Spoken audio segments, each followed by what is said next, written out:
ಹಲವಾರು ತಿಂಗಳಿಂದ ಒಬ್ಬರನ್ನೊಬ್ಬರು ಪ್ರೀತಿಸುತ್ತಿದ್ದ ಪುಣೆಯ ಹುಡುಗ ಮತ್ತು ಹುಡುಗಿಯ ನಡುವೆ ಒಂದು ಚಿಕ್ಕ ಕಾರಣ ಹಾಗೂ ಕ್ಷುಲ್ಲಕ ಕಾರಣಕ್ಕಾಗಿ ಜಗಳವಾಗಿದೆ. ಮಾತಿನ ಭರದಲ್ಲಿ ಆ ಹುಡುಗ ಆ ಹುಡುಗಿಯ ಸೌಂದರ್ಯದ ಬಗ್ಗೆ ಹಾಗೂ ಅವಳ ಚರ್ಮದ ಬಗ್ಗೆ ಕೆಟ್ಟದಾಗಿ ಮಾತನಾಡಿದ್ದಾನೆ. ಇದರಿಂದ ರೊಚ್ಚಿಗೆದ್ದ ಆ ಹುಡುಗಿ ಪಕ್ಕದಲ್ಲಿ ಇದ್ದ ಎಳೆನೀರನ್ನು ಕಡಿಯುತ್ತಿದ್ದ ಮಚ್ಚಿನಿಂದ ಆ ಹುಡುಗನ ಮರ್ಮಾಂಗವನ್ನೇ ಕತ್ತರಿಸಿಬಿಟ್ಟಿದ್ದಾಳೆ.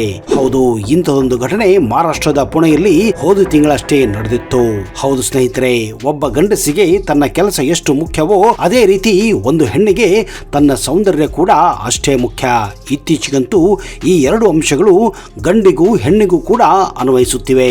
ಆದರೂ ಒಂದು ಹೆಣ್ಣು ತನ್ನ ಸೌಂದರ್ಯದ ಬಗ್ಗೆ ಅತಿಯಾದ ಕಾಳಜಿಯನ್ನ ಹೊಂದಿರುತ್ತಾಳೆ. ಯಾಕಂದ್ರೆ ಯಾವುದೇ ಕಾಲದಲ್ಲೂ ನೀವು ತೆಗೆದುಕೊಳ್ಳಿ, ಒಂದು ಹೆಣ್ಣನ್ನ ಅವಳ ಸೌಂದರ್ಯದಿಂದಲೇ ಎಲ್ಲರೂ ಅಳೆಯುತ್ತಿದ್ದರು. ಈಗಲೂ ಕೂಡ ಒಂದು ಮದುವೆ ಆಗಬೇಕೆಂದ್ರೆ ಒಂದು ಗಂಡು ಒಂದು ಹೆಣ್ಣಿನಲ್ಲಿ ಮೊದಲನೇದಾಗಿ ನೋಡುವುದೇ ಅವಳ ಕೆಲಸವಲ್ಲ ಅಥವಾ ದುಡ್ಡಲ್ಲ, ಬದಲಾಗಿ ಮೊದಲು ನೋಡುವುದೇ ಅವಳ ಬ್ಯೂಟಿ ಅಂದ್ರೆ ಸೌಂದರ್ಯ.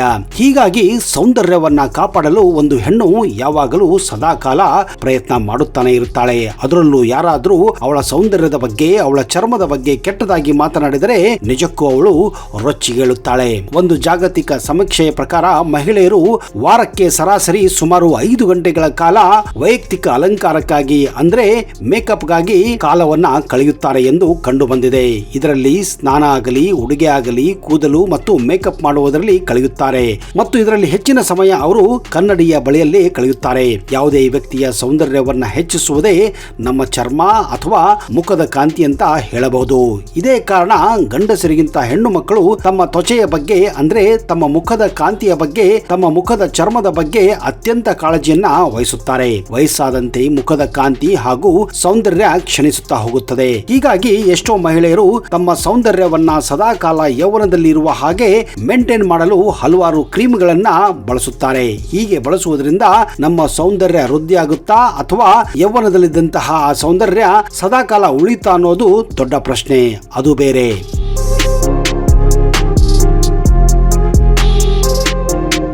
ಹೀಗಾಗಿ ಎಷ್ಟೋ ಜನ ಇತ್ತೀಚೆಗೆ ಪ್ಲಾಸ್ಟಿಕ್ ಸರ್ಜರಿ ಕೂಡ ಮಾಡಿಸುವುದು ನೀವು ಕಾಣುತ್ತಿರಬಹುದು. ನಿಮ್ಮ ಚರ್ಮ ಏಕೆ ಮಂದವಾಗಿ ಕಾಣುತ್ತಿದೆ, ನಿಮ್ಮ ಕಣ್ಣುಗಳಿಂದ ಆ ಹಳೆಯ ಹೊಳಪು ಏಕೆ ಮಾಯವಾಗುತ್ತಿದೆ ಮತ್ತು ಇದನ್ನ ಕ್ರೀಮ್ ನಿಂದಾಗಲಿ ಅಥವಾ ಫೇಶಿಯಲ್ ನಿಂದಾಗಲಿ ಮರಳಿ ಪಡೆಯುವುದು ತುಂಬಾನೇ ಕಷ್ಟ ಅನ್ನೋದು ಎಷ್ಟೋ ಜನಕ್ಕೆ ಗೊತ್ತೇ ಇಲ್ಲ. ಒಬ್ಬ ವ್ಯಕ್ತಿ ತನ್ನ ಕ್ಷಣಿಸಿದಂತಹ ಸೌಂದರ್ಯವನ್ನ, ಕಾಂತಿಯನ್ನ ಕೇವಲ ಓಜಸ್ ಸೂತ್ರ ಮೂಲಕ ಪಡೆಯಬಹುದೆಂದು ನಮ್ಮ ಋಷಿ ಮುನಿಗಳು ಆದಿ ಕಾಲದಿಂದಲೂ ಹೇಳಿಕೊಂಡು ಬಂದಿದ್ದಾರೆ. ಪ್ರತಿಯೊಬ್ಬ ವ್ಯಕ್ತಿಯು ಹುಟ್ಟಿನಿಂದಲೇ ಒಂದು ತೇಜಸ್ಸು ಅಂದ್ರೆ ಪ್ರಭೆಯನ್ನ ಹೊಂದಿರುತ್ತಾನೆ. ಈ ತೇಜಸ್ಸು ಕೇವಲ ರೂಪವಲ್ಲ, ಇದೊಂದು ಅಗಾಧವಾದಂತಹ ಶಕ್ತಿಯಾಗಿರುತ್ತದೆ. ಕೆಲವು ಮಕ್ಕಳ ಮುಖಗಳು ಏಕೆ ಹೊಳೆಯುತ್ತವೆ ಎಂದು ಎಂದಾದರೂ ಯೋಚಿಸುತ್ತೀರಾ? ಅವರು ಇಡೀ ದಿನ ಬಿಸಿಲಿನಲ್ಲಿ ಆಡಿ ದಣಿದಿದ್ದರೂ ಅವರ ಕಾಂತಿ ಮಾತ್ರ ಮಾಸುವುದಿಲ್ಲ. ಯಾಕಂದ್ರೆ ಅವರ ಮನಸ್ಸು ಇನ್ನೂ ಕುಲುಷಿತಗೊಂಡಿರುವುದಿಲ್ಲ. ಅವರಲ್ಲಿ ಅಸೂಯೆ, ದ್ವೇಷ, ಅಸಹನೆ, ಹೊಟ್ಟೆ ಕಿಚ್ಚು, ಅತಿಯಾಸೆ, ದುರಾಸೆ, ಅಹಂಕಾರ, ದುರಹಂಕಾರ ಯಾವುದು ಕೂಡ ಇರೋದಿಲ್ಲ. ಹೀಗಾಗಿ ಅವರ ಮನಸ್ಸು ಯಾವಾಗಲೂ ಸ್ವಚ್ಛವಾಗಿರುತ್ತದೆ, ಪವಿತ್ರವಾಗಿರುತ್ತದೆ. ಹೀಗಾಗಿ ಅವರ ತ್ವಚೆ, ಅವರ ಮುಖದ ಕಾಂತಿ ಕೂಡ ಲಕ್ಷಣವಾಗಿರುತ್ತದೆ. ವಯಸ್ಸು ಹೆಚ್ಚಾದಂತೆ ನಾವು ನಮ್ಮನ್ನ ಹೋಲಿಕೆ, ಭಯ, ಚಿಂತೆ, ಆತ್ಮವಿಮರ್ಶೆಯಿಂದ ತುಂಬಿಕೊಳ್ಳುತ್ತೇವೆ. ಇದೇ ಕಾರಣ ಆ ತೇಜಸ್ಸು ಅಂದ್ರೆ ನಮ್ಮ ಮುಖದ ಮೇಲಿರುವ ಆ ಲಕ್ಷಣ, ಆ ತೇಜಸ್ಸು, ಆ ಕಾಂತಿ ನಿಧಾನವಾಗಿ ಕಡಿಮೆ ಆಗುತ್ತಾ ಹೋಗುತ್ತದೆ. ನಮ್ಮ ಮುಖ ಮಂದವಾಗುವುದು ವಾಸ್ತವವಾಗಿ ನಮ್ಮ ಮುಖದ ಮೇಲೆ ಇರುವಂತಹ ಆ ಶಕ್ತಿಯ ಮೇಲೆ ಧೂಳು ಸಂಗ್ರಹಿಸಲು ಮುಖ್ಯ ಕಾರಣವಾಗಿದೆ. ಧೂಳು ಅಂದ್ರೆ ಮಣ್ಣಿನ ಧೂಳಲ್ಲ ಸ್ನೇಹಿತರೆ, ನಮ್ಮ ಒಳಗೆ ಇರುವಂತಹ ಆ ಅಸೂಯೆ, ಆ ದುರಹಂಕಾರ, ಆ ಆಸೆ ಇವೆಲ್ಲವೂ ನಮ್ಮ ಮುಖದ ಧೂಳನ್ನ ಹೆಚ್ಚಿಸುತ್ತದೆ. ಇದೇ ಕಾರಣ ಋಷಿಗಳು ಹೇಳುತ್ತಾರೆ, ರೂಪಂನ ಕೇವಲಂ ತ್ವಚಾ ರೂಪಂ ಚೇತನಾಕ ಪ್ರತಿಬಿಂಬ ಅಂತ ಹೇಳುತ್ತಾರೆ. ನಮ್ಮ ಮನಸ್ಸಿನಲ್ಲಿ, ನಮ್ಮ ಹೃದಯದಲ್ಲಿ, ನಮ್ಮ ಆತ್ಮದಲ್ಲಿ ಯಾವ ಚಿಂತನೆಗಳು ಇರುತ್ತವೆಯೋ ಆ ಚಿಂತನೆಗಳು ನಮ್ಮ ಮುಖದ ಮೇಲೆ ಕಾಣಿಸಿಕೊಳ್ಳುತ್ತವೆ. ಒಂದು ವೇಳೆ ನಮ್ಮ ಚಿಂತನೆಗಳು ಕೆಟ್ಟದಾಗಿದ್ದರೆ, ಕಲ್ಮಶವಾಗಿದ್ದರೆ ನಮ್ಮ ಮುಖದ ಕಾಂತಿಯೂ ಕೂಡ ಕಲ್ಮಶವಾಗಿರುತ್ತದೆ. ಹೀಗಾಗಿ ಮುಖದ ಲಕ್ಷಣ ದಿನದಿಂದ ದಿನಕ್ಕೆ ಕ್ಷಣಿಸಲು ಆರಂಭವಾಗುತ್ತದೆ. ಹೀಗಾಗಿ ನಿಜವಾದ ಸೌಂದರ್ಯ ನಮ್ಮ ಮುಖದ ಚರ್ಮದಲ್ಲಾಗಲಿ ನಮ್ಮ ದೇಹದ ಚರ್ಮದಲ್ಲಾಗಲಿ ಇರೋದಿಲ್ಲ, ಬದಲಾಗಿ ನಮ್ಮ ಮನಸ್ಸಿನಲ್ಲಿರುವಂತಹ ಆ ಕಾಂತಿಯಲ್ಲಿರುತ್ತದೆ, ನಮ್ಮ ವಿಚಾರಗಳಲ್ಲಿ ಇರುತ್ತದೆ, ನಮ್ಮ ಮನಸ್ಥಿತಿಯಲ್ಲಿ ಇರುತ್ತದೆ. ಇವುಗಳ ತೇಜಸ್ಸು ನಾವು ವೃದ್ಧಿಸಿದರೆ ಆಟೋಮೆಟಿಕ್ ಆಗಿ ನಮ್ಮ ಮುಖದ ಮೇಲೂ ಕೂಡ ಆ ತೇಜಸ್ಸು, ಆ ಕಾಂತಿ ಕಂಡುಬರುತ್ತದೆ.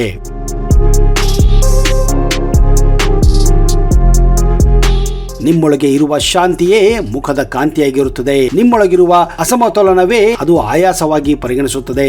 ಆಯುರ್ವೇದ ಹೇಳುವ ಪ್ರಕಾರ ದೇಹದಲ್ಲಿ ಪ್ರಾಣವು ಸರಿಯಾಗಿ ಹರಿಯದಿದ್ದಾಗ ಓಜಸ್ಸು ಕಡಿಮೆ ಆಗುತ್ತದೆ ಮತ್ತು ಮನಸ್ಸು ಅಸ್ಥಿರವಾದಾಗ ಚರ್ಮದಲ್ಲಿ ಸೂಕ್ಷ್ಮವಾದ ಜಡತ್ವಗಳು ಬರುತ್ತವೆ. ಅಂದ್ರೆ ಜೀವಕೋಶಗಳು ಸಕ್ರಿಯವಾಗಿರುವುದಿಲ್ಲ, ಅವುಗಳ ಕಂಪನ ಕಡಿಮೆ ಆಗಿರುತ್ತದೆ. ಅಂದ್ರೆ ಬಾಡಿಯಲ್ಲಿ ವೈಬ್ರೇಷನ್ ಕಡಿಮೆ ಆಗಿರುತ್ತದೆ. ವಿಜ್ಞಾನವು ಇದನ್ನ ಸೆಲ್ಯುಲಾರ್ ಎನರ್ಜಿ ಡ್ರಾಪ್ ಎಂದು ಕರೆಯುತ್ತಾರೆ. ಅಂದ್ರೆ ಋಷಿಗಳು ಇದನ್ನ ಸಾವಿರಾರು ವರ್ಷಗಳ ಹಿಂದೆ ಪ್ರಾಣರೋಧ ಅಂದ್ರೆ ಪ್ರಾಣ ಹರಿತದ ತಡೆ ಎಂದು ಕರೆದಿದ್ದರು. ಪ್ರಾಣರೋಧ ಯಾಕೆ ಆಗುತ್ತದೆ ಅನ್ನೋದು ಎಷ್ಟೋ ಜನಕ್ಕೆ ಗೊತ್ತಿಲ್ಲ. ಪ್ರತಿಯೊಂದು ನಕಾರಾತ್ಮಕ ಭಾವನೆಯಾದ ಪಾಪ ಪ್ರಜ್ಞೆ ಅಂದ್ರೆ ಗಿಲ್ಟ್, ಭಯ, ಅಸೂಯೆ, ಹೋಲಿಕೆ ಈ ಎಲ್ಲವೂ ಸೂಕ್ಷ್ಮ ವಿಷವನ್ನ ಅಂದ್ರೆ ಟಾಕ್ಸಿನ್ ಅನ್ನ ನಮ್ಮ ದೇಹದ ಒಳಗಡೆ ಬಿಡುಗಡೆ ಮಾಡುತ್ತವೆ. ಈ ವಿಷವು ಅಂದ್ರೆ ಈ ಟಾಕ್ಸಿನ್ ಯಾವುದೇ ಕ್ರೀಮ್ ನಿಂದ ಹೊರಗೆ ಹೋಗುವುದಿಲ್ಲ. ಇದು ಕೇವಲ ನಮ್ಮ ಮನಸ್ಸಿನ ನಮ್ಮ ಪ್ರಜ್ಞೆಯ ಬದಲಾವಣೆಯಿಂದ ಮಾತ್ರ ಹೊರಹೊಮ್ಮಲು ಸಾಧ್ಯ. ಪ್ರಾಚೀನ ಭಾರತದಲ್ಲಿ ಸೌಂದರ್ಯವು ಕೇವಲ ಬಾಹ್ಯ ವಿಷಯವಾಗಿರಲಿಲ್ಲ, ಅದೊಂದು ಸಾಧನೆಯಾಗಿತ್ತು.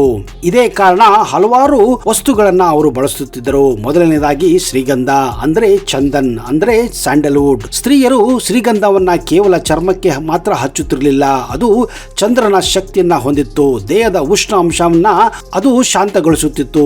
ಒಳಗಿನ ಅಗ್ನಿ ಶಾಂತವಾದಾಗ ಹೊರಗಿನ ಚರ್ಮವು ತಂಪಾಗಿ ಮತ್ತು ಕೋಮಲವಾಗಿರುತ್ತಿತ್ತು.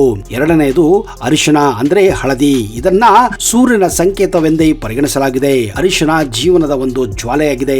ಆದ್ದರಿಂದ ಪ್ರಾಚೀನ ಸ್ತ್ರೀಯರು ಇದನ್ನ ಶ್ರೀಗಂಧ ಅಥವಾ ಹಸಿ ಹಾಲಿನೊಂದಿಗೆ ಬೆರೆಸುತ್ತಿದ್ದರು. ಇದರಿಂದ ಸೂರ್ಯ ಮತ್ತು ಚಂದ್ರನ ಶಕ್ತಿಗಳು ಸಮತೋಲನದಲ್ಲಿರುತ್ತವೆ. ಈ ಒಂದು ಸ್ಥಿರ ಓಜಸ್ಸು ಅಂದ್ರೆ ತೇಜಸ್ಸು ಹೊಳಪಾಗಿ ಬದಲಾವಣೆಯಾಗುತ್ತದೆ. ಋಷಿಗಳ ಪ್ರಕಾರ ಓಜಸ್ಸು, ಪ್ರಾಣ ಮತ್ತು ಮನಸ್ಸು ಈ ಮೂರು ಒಟ್ಟಿಗೆ ಇದ್ದಾಗ ಮಾತ್ರ ನಮ್ಮ ಸೌಂದರ್ಯವು ಹೆಚ್ಚಿಸುತ್ತದೆ, ಅದು ಶಾಶ್ವತವಾಗಿರುತ್ತದೆ. ನಿಮ್ಮ ಮುಖದ ಶಕ್ತಿಯನ್ನ ಬದಲಾಯಿಸಲು ದಿನದಲ್ಲಿ 3 ಸಮಯಗಳಿವೆ. ಒಂದು ಸೂರ್ಯೋದಯ ಅಂದ್ರೆ ಬೆಳಿಗ್ಗೆ, ಎರಡನೆಯದು ಸೂರ್ಯಾಸ್ತ ಮತ್ತು ಮೂರನೆಯದು ರಾತ್ರಿ. ಬೆಳಗಿನ ಜಾವ ಹರಿಯುವ ಸೂರ್ಯನ ಕಿರಣವು ಅದು ಕೇವಲ ಒಂದು ಪ್ರಕಾಶವಾಗಿರುವುದಿಲ್ಲ, ಅದರಲ್ಲಿ ಒಂದು ರೀತಿಯ ಸೂಕ್ಷ್ಮ ವಿದ್ಯುತ್ ಹರಿಯುತ್ತದೆ.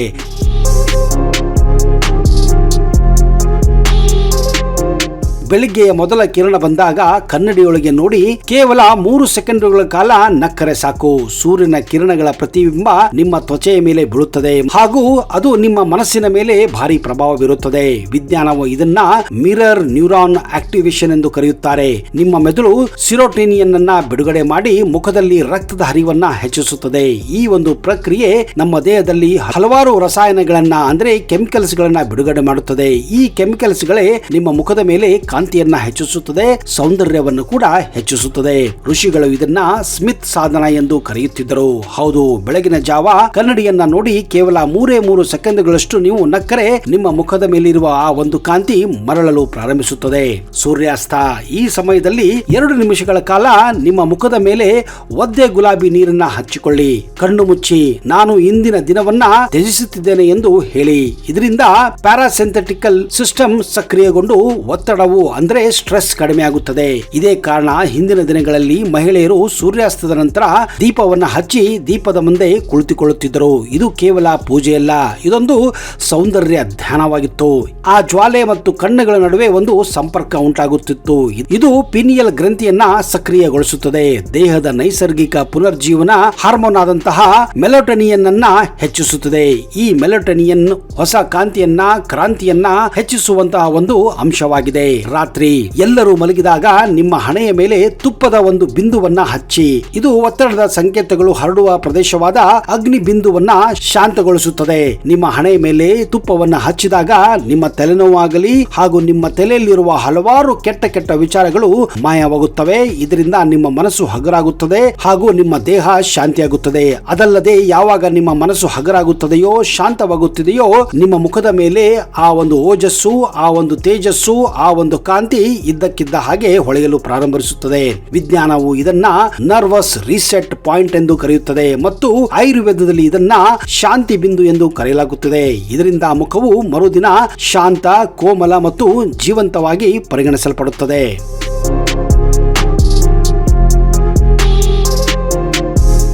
ನೋಡಿದಿರಾ ಸ್ನೇಹಿತರೆ, ನಾವು ನಮ್ಮ ಆಲೋಚನೆಗಳಲ್ಲಿ ಕಸವನ್ನ ಇಟ್ಟುಕೊಂಡು ಮನಸ್ಸನ್ನು ಸುಂದರಗೊಳಿಸುವುದನ್ನ ಬಿಡಬೇಕು. ಯಾವಾಗ ನಮ್ಮ ಮನಸ್ಸನ್ನು ನಾವು ಶುದ್ಧಗೊಳಿಸುತ್ತೇವೋ ಇದ್ದಕ್ಕಿದ್ದ ಹಾಗೆ ಮುಖದ ಮೇಲೆ ಆ ಒಂದು ಕಾಂತಿ ಬೆಳೆಯಲು ಪ್ರಾರಂಭಿಸುತ್ತದೆ, ಚರ್ಮವು ಹೊಳೆಯಲು ಪ್ರಾರಂಭಿಸುತ್ತದೆ. ನಮ್ಮ ಮುಖದ ಮೇಲೆ ಇದ್ದಕ್ಕಿದ್ದ ಹಾಗೆ ಹಲವಾರು ಲಕ್ಷಣ ಕಾಣುತ್ತದೆ. ಇದರಿಂದ ನಮ್ಮ ಮುಖ ಲಕ್ಷಣಮಯವಾಗಿರುತ್ತದೆ. ಹೀಗಾಗಿ ನಮ್ಮ ಸೌಂದರ್ಯ ವೃದ್ಧಿಯಾಗುತ್ತದೆ.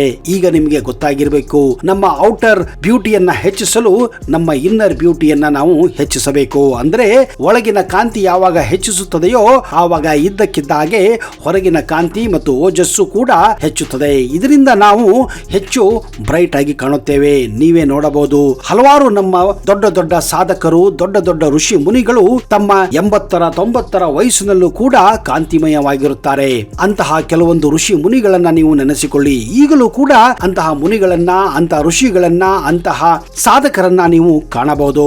ಹೌದು ಸ್ನೇಹಿತರೆ, ನಾನು ಹೇಳೋದು ಇಷ್ಟೇ, ನಿಮ್ಮ ಆಂತರಿಕ ಸಮಸ್ಯೆಯನ್ನ ಕಡಿಮೆ ಮಾಡಿದರೆ ನಿಮ್ಮ ಮುಖದ ಮೇಲೆ ಆ ಕಾಂತಿ ಇದ್ದಕ್ಕಿದ್ದ ಹಾಗೆ ಹೊಳೆಯುತ್ತದೆ. ಇದರ ಬಗ್ಗೆ ನಿಮ್ಮ ಅಭಿಪ್ರಾಯವನ್ನ ನೀವು ತಿಳಿಸಿ. ಇದೆಲ್ಲ ಬಿಟ್ಟು ಮುಖದ ಮೇಲೆ ಕೋಟಿ ಕೋಟಿ ರೂಪಾಯಿ ಕೊಟ್ಟು ನೀವು ಲೇಪನಗಳನ್ನ ಅಂದ್ರೆ ಕ್ರೀಮ್ಗಳನ್ನ ಹಚ್ಚಿಕೊಂಡರೆ ಯಾವುದೇ ರೀತಿ ಪರಿಣಾಮ ಆಗೋದಿಲ್ಲ. ಅದು ಕೇವಲ ಒಂದು ದಿನಕ್ಕೆ ಮಾತ್ರ ಅದು ನಿಮ್ಮ ಸೌಂದರ್ಯವನ್ನ ಹೆಚ್ಚಿಸಬಹುದು. ಸದಾ ಕಾಲ ನಿಮ್ಮ ಸೌಂದರ್ಯವನ್ನ ನೀವು ಸಾಧಿಸಬೇಕೆಂದರೆ ಕೇವಲ ನಿಮ್ಮ ಮನಸ್ಸಿನಿಂದ ಮಾತ್ರ ಸಾಧ್ಯ. ಇದೇ ಕಾರಣ ಈ ಕ್ರೀಮ್ಗಳನ್ನ ಬಿಡಿ, ಒಳಗಿನ ಕ್ರೀಮನ್ನ ಹೆಚ್ಚಿಸಿ.